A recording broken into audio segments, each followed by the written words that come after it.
Hello, all my dear students. Welcome back to my YouTube channel nursing and paramedics. तो आज की ये video हम आपके लिए लेकर आए हैं जिसमें हम बात करेंगे बीएससी नर्सिंग काउंसलिंग से रिलेटेड। ठीक है, तो जो बीएससी नर्सिंग की जो काउंसलिंग स्टार्ट हो रही है उससे रिलेटेड हम बात करेंगे इसमें। ठीक है, तो काउंसलिंग उसका क्या प्रोसेस है। ठीक है, काउंसलिंग कितने कितने राउंड होंगे काउंसलिंग में, रजिस्ट्रेशन फ़ीस क्या है, सिक्योरिटी मनी क्या है और सीट कन्फर्मेशन फ़ीस क्या है। हम इसके बारे में सारा कुछ डिस्कस करेंगे इस वीडियो में, क्योंकि जो इन्फॉर्मेशन ब्राउज़र आया उसमें बच्चों को काफ़ी कन्फ्यूज़ है और वो फुल्ली इंग्लिश में दिया हुआ है, तो बच्चे उसमें समझने में थोड़े परेशान हो रहे हैं। तो चलिए हम डिस्कस कर लेते हैं हमारा पूरा ब्राउज़र। और सबसे पहले हम देख लें कि जनरल इंस्ट्रक्शंस क्या हैं काउंसलिंग के। तो शुरू करते हैं हम अपना वीडियो शुरू करने से पहले मैं कहूँगा कि जो भी बच्चे इस चैनल पर नए हैं वो प्लीज़ चैनल को सब्सक्राइब करिए, बेल आइकन प्रेस करिए, और जिससे कि आपको जब भी हमारी नेक्स्ट वीडियो आए तो नोटिफिकेशन मिल जाए। और हम जो काउंसलिंग चल रही है आपकी पूरी काउंसलिंग कराएंगे। ठीक है, आपको सही गाइडेंस मिलेगा और सही गाइडेंस के अकॉर्डिंग आपको अच्छा कॉलेज अलॉट होगा। तो चलिए शुरू करते हैं हमारी वीडियो। तो ये हमारा इन्फॉर्मेशन ब्राउज़र है। ठीक है, तो जो काउंसलिंग के राउंड्स थे या जो काउंसलिंग की जो डेट्स थी वो हमने आपको पिछले वीडियो में बता दी थी। तो जो भी बच्चे इस वीडियो में नए आए हैं वो वहाँ पे जाके देख सकते हैं। ठीक है, तो हम यहाँ से इसके जनरल इंस्ट्रक्शंस जो दिए हैं वहाँ से स्टार्ट करेंगे इस वीडियो को। ये सारी डेट्स हमने ऑलरेडी आपको इस वीडियो में कवर करके बता दी थी। ठीक है, तो चलिए यहाँ से हम देख लेते हैं हमारा। चलिए शुरू करते हैं। Online counselling for common nursing entrance टेट CNET for admission in BSc nursing course academic session 2023-24। ABBMU UP has conducted common entrance test. ABBMU ने एक इंट्रेंस एग्ज़ाम कराया था। ठीक है, 4 जून को BSc नर्सिंग कोर्स के लिए। ठीक है, the result of same was declared, जिसका रिजल्ट कब आया था 12 जून 2023 को। और अब हमें यहाँ बताया कि कौन कौन से कॉलेज में उस टेस्ट से आप एडमिशन ले सकते हैं। तो सबसे पहले है all government and private nursing affiliated ABBMU UP। आपने जो CNT 2023 का एग्ज़ाम दिया है, ये जो है किसके लिए अप्लाई है, सारे गवर्नमेंट कॉलेज नर्सिंग के और सारे नर्सिंग के प्राइवेट कॉलेज जो ABBMU से एफिलिएटेड हैं। ठीक है, दूसरा SGPGI Lucknow, KGMU Lucknow, RML Lucknow, UPUMS Saifai और LLRM मेरठ। ये जो कॉलेज हैं ये सारे कॉलेज किससे होंगे, सभी गवर्नमेंट कॉलेज प्लस सारे प्राइवेट कॉलेज। ठीक है, जो भी ABBMU से एफिलिएटेड हैं, SGPGI, KGMU, RML, UPUMS और LLRM मेरठ। ठीक है, ये जो सारे कॉलेजेस हैं ये CNET 2023 इंट्रेंस एग्ज़ाम से ही इनमें एडमिशन होगा। तो जिन बच्चों ने एग्ज़ाम नहीं दिया है वो BSc नर्सिंग में इस ईयर एडमिशन नहीं ले सकते हैं। ठीक है, तो चलिए नेक्स्ट देखते हैं क्या है। तो चलिए अब हम शुरू करते हैं हमारी काउंसलिंग से रिलेटेड जो जनरल इंस्ट्रक्शंस यूनिवर्सिटी ने हमको जो गाइडलाइंस जारी की हैं उनको देख लेते हैं। ठीक है, तो सबसे पहला पॉइंट है the eligible candidates will have to register themselves on the online portal for seat allocation. जो भी कैंडिडेट्स हैं, ठीक है, जो एलिजिबल हैं, अब एलिजिबिलिटी क्या है और है या नहीं है वो मैं बता दूं। जब आपने रैंक कार्ड को डाउनलोड किया है तो नीचे वहाँ लिख के आ रहा होगा कि आप काउंसलिंग के लिए एलिजिबल हैं या नहीं हैं। अगर आप नहीं हैं तो आप फर्दर एग्ज़ाम की तैयारी करिए, नेक्स्ट ईयर एग्ज़ाम दे के जाइए। और जिनके रैंक कार्ड में लिख के आ रहा है कि आप एलिजिबल हैं काउंसलिंग के लिए, वो काउंसलिंग में पार्टिसिपेट कर सकते हैं। तो यहाँ पे पहले पॉइंट में यही कहा है। दूसरा पॉइंट है online registration for counselling is to be done by candidate through the official website www.abbmuup.education.in। तो जो ऑनलाइन रजिस्ट्रेशन करना है काउंसलिंग का वो इनकी ऑफिशियल वेबसाइट abbmueducation.in से करना है। ठीक है, नेक्स्ट पॉइंट है हमारा candidate should register for counselling on the portal using CNET 2023 registration ID and DOB same as use to fill the form application form. Candidate को जो काउंसलिंग का जो रजिस्ट्रेशन करना है वो कैसे करना है, उसको रजिस्टर करके करना है। ठीक है, जो रजिस्ट्रेशन ID और डेट ऑफ बर्थ से आप अपना लॉगिन कर रहे हैं, रिजल्ट देखने के लिए लॉगिन किया था, वैसे ही आपको अपनी रजिस्ट्रेशन ID डाल के और अपनी डेट ऑफ बर्थ डाल के लॉगिन करना है। ठीक है, नेक्स्ट है candidate has to pay 500 as counselling registration fee non refundable and 5000 as counselling security fee through online mode.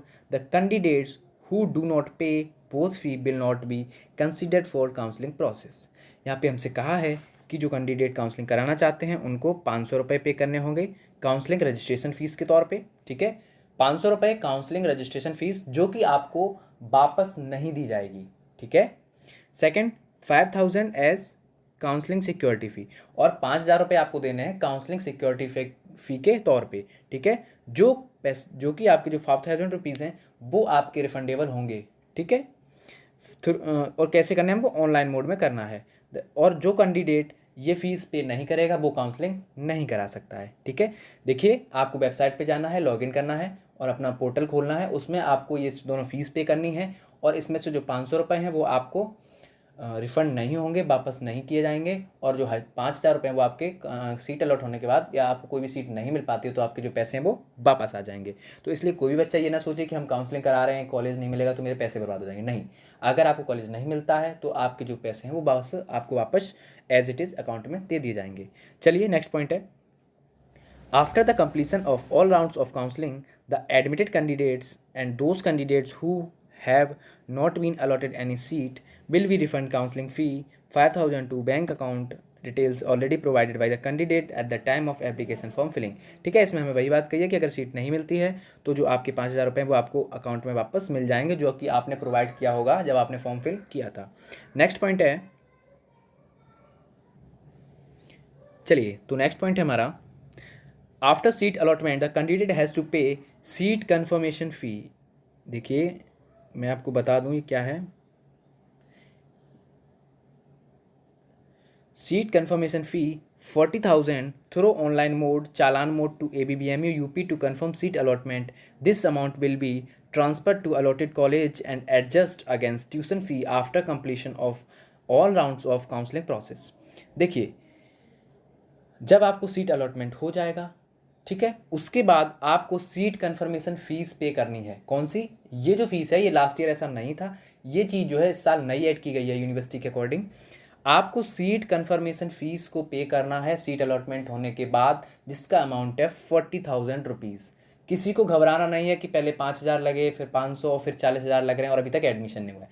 ये जो फ़ीस है आपकी, ये सीट कन्फर्मेशन फ़ीस 40,000 जो है ये आपको ऑनलाइन मोड जमा करनी है, ठीक है। और ये जो 40,000 आपके हैं, जब आपको कॉलेज अलॉट हो जाएगा, आप एडमिशन ले लेंगे कॉलेज में, तो ये 40,000 रुपीज़ आपकी फ़ीस में ऐड हो जाएंगे यूनिवर्सिटी की तरफ से, ठीक है। तो किसी को ये नहीं सोचना है कि ये पैसे हमारे जा रहे हैं, पता नहीं मिलेंगे या नहीं मिलेंगे। ये जो आपके पैसे हैं 40,000 रुपये, ये आपको कॉलेज की फ़ीस में ऐड हो जाएंगे, ठीक है, जब आप एडमिशन ले लेंगे। तो नेक्स्ट है हमारा,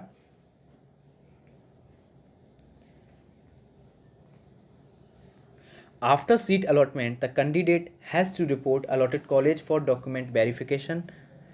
आपको कॉलेज अलॉट होने के बाद आपको कॉलेज जाना है, किसके लिए? डॉक्यूमेंट वेरिफिकेशन के लिए।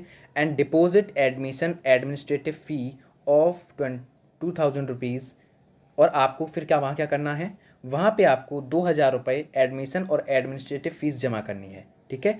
It is the responsibility of the candidate to carry the original certificates and one set of self attached photocopy of document certificates for verification purpose. ये कैंडिडेट की रेस्पॉन्सिबिलिटी है कि आप जब कॉलेज जाएं तो अपने सारी ओरिजिनल डॉक्यूमेंट्स लेकर जाएं और साथ ही उसकी एक अटैच्ड कॉपी, मतलब एक एक फ़ोटोकॉपी सारे डॉक्यूमेंट्स की एक पूरा सेट बना के जरूर ले जाइए। मैं कहूँगा आप कम से कम 3 सेट बना के ले जाइए, क्योंकि जब तक एडमिशन होते हैं हमारे बहुत सारे डॉक्यूमेंट कई बार लगते हैं। तो मैं कहूँगा कि आप 3-3 सेट फोटोकॉपी करा के रख लीजिए और उनको लेके जाइए, ठीक है। All admission are provisional and can be cancelled at any time if any is found to be wrong. सारे जो एडमिशन हैं वो प्रोविजनल हो रहे हैं और अगर कोई भी इन्फॉर्मेशन गलत पाई जाती है किसी भी कैंडिडेट की तो उसका एडमिशन यूनिवर्सिटी कैंसिल कर देगी, ठीक है। तो आपकी जो भी इन्फॉर्मेशन है, जो भी डॉक्यूमेंट है, उनको प्रॉपर करा लीजिए या प्रॉपर करके ही ले जाइए, क्योंकि अगर कोई भी होक जोक होता है या कोई भी प्रॉब्लम होती है तो आपका एडमिशन कैंसिल भी हो सकता है। डरना नहीं है इस चीज़ से लेके, लेकिन हमें यहाँ जो हमारे डॉक्यूमेंट हैं वो अप्रोप्रिएट और प्रॉपर लेके जाने हैं, ठीक है।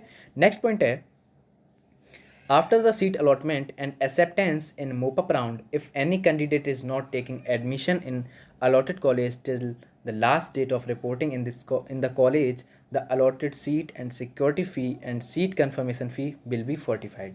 देखिए यहाँ पे हमसे बोला है कि सीट अलॉटमेंट हो गई और आपने एक्सेप्ट कर ली, ठीक है, मोप-अप राउंड तक। If any candidate is not taking, और कोई जो कैंडिडेट है वो एडमिशन नहीं ले रहा है, बात समझिएगा, एडमिशन नहीं ले रहा है, लास्ट डेट निकल गई कॉलेज में रिपोर्ट करने की, तो जो आपकी सीट है वो सीट चली जाएगी, ठीक है। आपकी सिक्योरिटी फ़ीस जो 5,000 रुपये वो भी नहीं मिलेगी, और जो सीट कन्फर्मेशन फ़ीस 40,000 जमा की है वो भी नहीं मिलेगी, अगर आप कॉलेज जाके रिपोर्ट नहीं करते हैं लास्ट डेट तक भी, ठीक है। नेक्स्ट पॉइंट है, original certificates are to be submitted only after completion of the counselling process at the college. जो कॉलेज में क्या होता है, जब आप एडमिशन लेंगे तो आपके एडमिशन लेने के बाद वहाँ आपके जो ओरिजिनल डॉक्यूमेंट्स होते हैं वो कॉलेज वाले सबमिट करा लेते हैं। तो यहाँ पे वही पॉइंट बोला है कि आपको ओरिजिनल डॉक्यूमेंट तभी सबमिट करने हैं कॉलेज में जब आपका पूरा एडमिशन प्रोसेस कंप्लीट हो जाए, ठीक है। नेक्स्ट देखते हैं, नेक्स्ट पॉइंट है, at the time of document verification at the allotted college, the candidate should present all original and valid certificates. Failure to do so will lead to cancellation of allotted seat. जब आप college में जाएंगे verification के लिए, अपनी document verification के लिए, तो ये आपकी रेस्पॉन्सिबिलिटी बनती है, या आपको ऐसा करना चाहिए कि सारे ओरिजिनल डॉक्यूमेंट्स लेकर जाइए, जो भी वैलिड सर्टिफिकेट्स होते हैं जैसे TC, migration certificate, passing certificate, marksheet और करेक्टर सर्टिफिकेट, ये सारे डॉक्यूमेंट्स आप लेकर जाइए कॉलेज, क्योंकि अगर आपके पास डॉक्यूमेंट नहीं होंगे तो आपका जो एडमिशन है वो कैंसिल होने के चांसेस रहते हैं। मोस्टली गवर्नमेंट कॉलेज में ज़्यादा ऐसा होता है कि जो डॉक्यूमेंट है उनकी वैल्यू बहुत ज़्यादा है। प्राइवेट में आप एक दफ़ा टाइम ले सकते हैं कि अभी नहीं, मैं अभी थोड़े टाइम बाद एडजस्ट करा के दे दूंगा, तो चल जाता है, बट गवर्नमेंट थोड़ा स्ट्रिक्ट रहता है, तो इसको ध्यान रखिएगा। नेक्स्ट पॉइंट देखते हैं, candidate must be medically fit for persuasion of the course. जो कैंडिडेट है वो मेडिकली फिट होना चाहिए, ठीक है। The candidates who are issued allotment letter are required to submit certificate of medical fitness issues by government medical college. अगर कोई भी कैंडिडेट है जिसको कोई हेल्थ इशू है, ठीक है, और उसने मेडिकल बनवा रखा है, तो जो मेडिकल है वो गवर्नमेंट मेडिकल कॉलेज या डिस्ट्रिक्ट हॉस्पिटल से बना हुआ होना चाहिए। नेक्स्ट पॉइंट है, for admission to government colleges, बहुत इंपॉर्टेंट पॉइंट है, ध्यान से सुनिए। The candidate should be Uttar Pradesh domicile only. देखिए ये बात मैंने शुरू में भी कही थी, काफ़ी बच्चों का क्वेश्चन था जो आउट ऑफ स्टेट थे कि सर मैं क्या गवर्नमेंट कॉलेज में एडमिशन ले सकता हूँ, और वही पॉइंट यहाँ पे दिया हुआ है। तो जो भी बच्चे गवर्नमेंट कॉलेज में एडमिशन ले सकते हैं वो सिर्फ उत्तर प्रदेश के ही होने चाहिए, उत्तर प्रदेश के रहने वाले बच्चे ही सिर्फ गवर्नमेंट सीट पर एडमिशन ले सकते हैं। Candidate is having the domicile certificate of Uttar Pradesh state और candidate has pass class 10th and 12th intermediate both board examination from Uttar Pradesh. ये जो बोला है, ये बोला है कि जो कैंडिडेट हैं वो 10th और 12th उत्तर प्रदेश से किए हुए होने चाहिए। उत्तर प्रदेश बोर्ड मायने नहीं रखता है, मायने रखता है कि आप उत्तर प्रदेश से पढ़े हुए हों, ठीक है। फॉर, और देखिए नेक्स्ट पूछा है, नेक्स्ट बोला है, for private college student eligible from out other state also. और प्राइवेट कॉलेज के लिए आप किसी भी स्टेट से बिलोंग करें, आपको उत्तर प्रदेश में एडमिशन मिल जाएगा। सिर्फ गवर्नमेंट सीट्स हैं वो सिर्फ उत्तर प्रदेश वालों के बच्चों के लिए हैं। नेक्स्ट पॉइंट है, the selection of candidate will be strictly based on merit list and preference of the college given by the candidate। जो सिलेक्शन होगा कैंडिडेट का वो मेरिट लिस्ट के अकॉर्डिंग ही होगा, और जो प्रेफरेंस कैंडिडेट ने दी है उसके अकॉर्डिंग, और कोई भी चीज़ ऐसी नहीं है जिसके अकॉर्डिंग आपका सिलेक्शन हो सके। नेक्स्ट पॉइंट है, minimum qualifying marks for entrance exam are 50% for unreserved EWS। जो मिनिमम क्वालिफाइंग मार्क्स है एग्जाम का वो है 50%, ठीक है, किसके लिए, अनरिजर्व कैटेगरी और EWS के लिए, और 45% है जनरल EWS PWD। और जो जनरल के जो जनरल कैटेगरी है, ठीक है, ये जो EWS PWD हैं उनके लिए क्या है 45% है, और ST SC और OBC कैटेगरी के लिए 40%। तो जो बच्चे कह रहे थे कि मैं एलिजिबल हूँ या नहीं हूँ, तो वहाँ से इनका क्लियर हो गया होगा कि कौन एलिजिबल है कौन नहीं, ठीक है। यहाँ परसेंटाइल की बात हो रही है, ठीक है। नेक्स्ट पॉइंट देखते हैं, no direct admission by any college will be permitted. बहुत मोस्ट इंपॉर्टेंट पॉइंट है, लास्ट ईयर ऐसा जिन्होंने किया था उनका एडमिशन कैंसिल हुआ है, ठीक है। तो कोई बच्चा इस होशियारी में ना रहे कि हम डायरेक्ट प्राइवेट एडमिशन ले लेंगे तो हम एग्ज़ाम नहीं दिए और हम एडमिशन पा लेंगे, ऐसा नहीं होगा। यूनिवर्सिटी एडमिशन कैंसिल कर देगी, आपका कॉलेज में जो पैसा जमा किया होगा वो भी बर्बाद हो जाएगा और आपकी पूरी साल बर्बाद हो जाएगी। तो कोई भी डायरेक्ट एडमिशन नहीं होगा। जिन्होंने इंट्रेंस एग्ज़ाम नहीं दिया है उनका एडमिशन किसी भी कीमत पर नहीं होना है, चाहे वो गवर्नमेंट कॉलेज में लेना चाहते हो या प्राइवेट में, ठीक है। तो कोई बच्चा होशियारी ना दिखाए कि एग्ज़ाम नहीं दिया, प्राइवेट किसी भी कॉलेज में एडमिशन ले ले, आपका पैसा बर्बाद हो जाएगा। इसलिए तैयारी करिए एग्ज़ाम की, नेक्स्ट ईयर एग्ज़ाम दीजिए और एडमिशन लीजिए। नेक्स्ट पॉइंट है हमारा, candidates are advised not to wait for last date and time to register and exercise options to avoid last minute inconvenience. जो कैंडिडेट हैं उनको एक सलाह दी जाती है कि कोई भी लास्ट टाइम का वेट ना करे कि हम अभी तो लास्ट डेट में टाइम है हम तब करा लेंगे, क्योंकि क्या होता है कि रजिस्ट्रेशन में और काफ़ी ऐसे वेबसाइट हैकिंग हो जाती है, वेबसाइट लैगिंग कर जाती है, तो जो है आपको इनकन्वीनियंस या फिर आपको दिक्कत हो सकती है कि आप अपना काम ना करा पाएँ। तो आप लास्ट डेट का वेट ना करें, उससे पहले ही उसको कंप्लीट करा लें। नेक्स्ट है, candidate registered for counselling have to fill their choices according to their preference. जो कैंडिडेट को चॉइस फिल करनी है वो अपनी प्रेफरेंस के अकॉर्डिंग फिल करें, ठीक है। They are avoid advise to fill as many choices as they want to increase the possibility of seat allotment for admission. उनका कहना है कि आप ज़्यादा से ज़्यादा चॉइसेस फिल करिए जिससे कि आपको एडमिशन मिलने के चांसेस ज़्यादा हों। लेकिन इस पॉइंट पर मैं एक बात कहना चाहूँगा, चाहे वो मेल कैंडिडेट हो या फीमेल कैंडिडेट हो, देखिए आप उन्हीं कॉलेज को फिल करिए जिनमें आप एडमिशन लेना चाहते हैं, क्योंकि अदरवाइज़ आप फालतू के कॉलेज भर देंगे और आपको वो कॉलेज अलॉट हो गया और आप वहाँ एडमिशन नहीं ले रहे हैं, ठीक है, तो जो आपके 5000 रुपीज़ हैं वो वापस नहीं होंगे, ठीक है। दोबारा समझ लीजिए, आप उन्हीं कॉलेज को चॉइस फिलिंग करिए, कितने भी करिए लेकिन उनको ही करिए जिनमें आप एडमिशन लेना चाहते हैं, ठीक है। अदरवाइज़ कोई भी फालतू कॉलेज मत भरिए जिससे कि आपको प्रॉब्लम हो कि आप वहाँ कॉल एडमिशन ले ना पाएँ और आप वहाँ रिपोर्ट ना कर पाएँ और आपके जो 5000 रुपये हैं वो जब्त हो जाएँ या वापस ना मिलें, फिर आपको नेक्स्ट काउंसलिंग के लिए फिर से 5000 देने पड़े। तो ऐसी गलती कोई बच्चा ना करे। नेक्स्ट पॉइंट है, the decision of counseling committee ABBMU UP shall be final in matter of selection of candidates for admission to the course and no appeal shall be entered regarding this। देखिए जो decision है counselling committee का वो सर्वमान्य होगा, ठीक है, जो कि ABBMU UP कराएगी, उसका जो डिसीजन है वो फाइनल डिसीजन होगा किसी भी इस कोर्स के एडमिशन के लिए, ठीक है। तो कोई भी बाहर से कोई अपील काम नहीं करेगी, ठीक है। नेक्स्ट और लास्ट पॉइंट है, in case of any legal dispute the jurisdiction will be at jurisdiction of Allahabad high court at its Lucknow bench only. अगर कोई भी आपको कोई प्रॉब्लम होती है, कोई भी दिक्कत होती है या कोई भी प्रॉब्लम आती है तो उसके लिए आपको कहाँ जाना है, इलाहाबाद हाई कोर्ट, ठीक है। ऐसा कुछ नहीं होता है, ठीक है, ये जो काउंसलिंग का वो उनका कहना है, बट ऐसा कुछ नहीं है, कोई प्रॉब्लम नहीं होती है, सारी काउंसलिंग बहुत स्ट्रिक्टली और बहुत ईमानदारी से होती है। तो सभी कैंडिडेट से मैं कहना चाहूँगा कि आप इन पॉइंट्स को एक बार ज़रूर समझ लीजिएगा और इनको समझ के ही आप अपनी काउंसलिंग स्टार्ट कराइए। और कल 16 जून 2023 से आपकी काउंसलिंग स्टार्ट हो रही है, तो वेबसाइट पर जो आपकी लिंक है वो एक्टिव हो जाएगी और इसमें मैंने जनरल इंस्ट्रक्शंस बता दिए हैं। बाकी first round, second round, third round और स्टे राउंड जो होना है उसके बारे में इन्फॉर्मेशन अलग से ऐड की गई है। तो अगर आपको ज़रूरत पड़ती है, आपको लगता है कि उससे रिलेटेड मैं वीडियो क्रिएट करूं, तो आप मुझे कमेंट सेक्शन में ज़रूर बता दीजिएगा।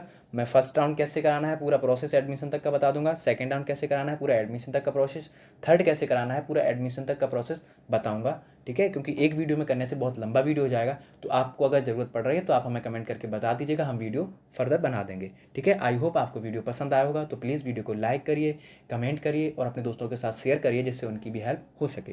Right now thank you from nursing and paramedics, all the very best.